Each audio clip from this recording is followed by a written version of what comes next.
માન્ય વડાપ્રધાન શ્રી નરેન્દ્રભાઈ મોદીજીએ જે સંકલ્પ લીધું છે ભારતને ટીબી મુક્ત બનાવવાનું સન 2025 સુધીમાં, આ જ સંકલ્પના આધારે અત્યારે ભારત સરકારના આરોગ્ય મંત્રાલય તરફથી ભારતના લગભગ 347 જિલ્લાઓમાં 100 ડેઝનો ટીબી કેમ્પેન કરવાની સૂચના આપી છે, જેના અંતર્ગત આણંદ જિલ્લાનો પણ આ 347 જિલ્લાઓમાં સમાવેશ છે.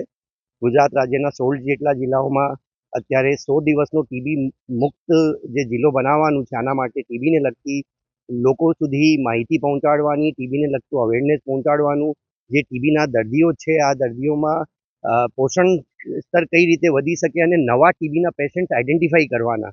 અત્યારે આખા જિલ્લામાં સમગ્ર આરોગ્યની team civil hospital Anand, sub district hospital Petlad, બધી જગ્યાએ બધી તમામ CHC ત્યાં ટીબીના નવા પેશન્ટ આઈડેન્ટિફાઈ કરવા માટે અત્યારે અને સાથે સાથે ખાનગી એક્સરે લેબોરેટરી સાથે પણ સંપર્ક કરીને અત્યારે ટીબીના પેશન્ટ આઈડેન્ટિફિકેશનની કામગીરી પૂરજોશમાં ચાલુ છે.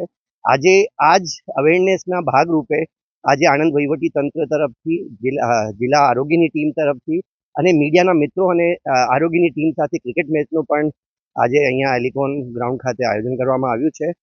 અમે આશા રાખીએ છીએ કે આણંદ જિલ્લાના તમામ લોકો અને અત્યારે જેટલા ટીબીના દર્દી ટીબી ઇલાજ ઉપર છે આરોગ્ય તંત્રના નેજા હેઠળ, આવા તમામ દર્દીઓને પણ જે માનનીય વડાપ્રધાનશ્રીની અપીલ છે, કોઈના કોઈ વ્યક્તિ આવા ટીબીના દર્દીઓને એડોપ્ટ કરે, જેનાથી આ લોકોનું પોષણ સ્તર પણ વધી શકે અને ટીબીમાંથી મુક્તિ પામી શકે. તો આ માટે આજે જે ક્રિકેટ મેચનું આયોજન છે, આ માટે આરોગ્ય ટીમને અને મીડિયાના તમામ મિત્રોને પણ હું ખૂબ ખૂબ અભિનંદન પાઠવું. માં motor driving, safe and sure driving. Driving એ શોખ સાથે આપની મોટી જવાબદારી પણ છે. અમારા ઇન્સ્ટ્રક્ટર દ્વારા સચોટ અને સરળ માર્ગદર્શન.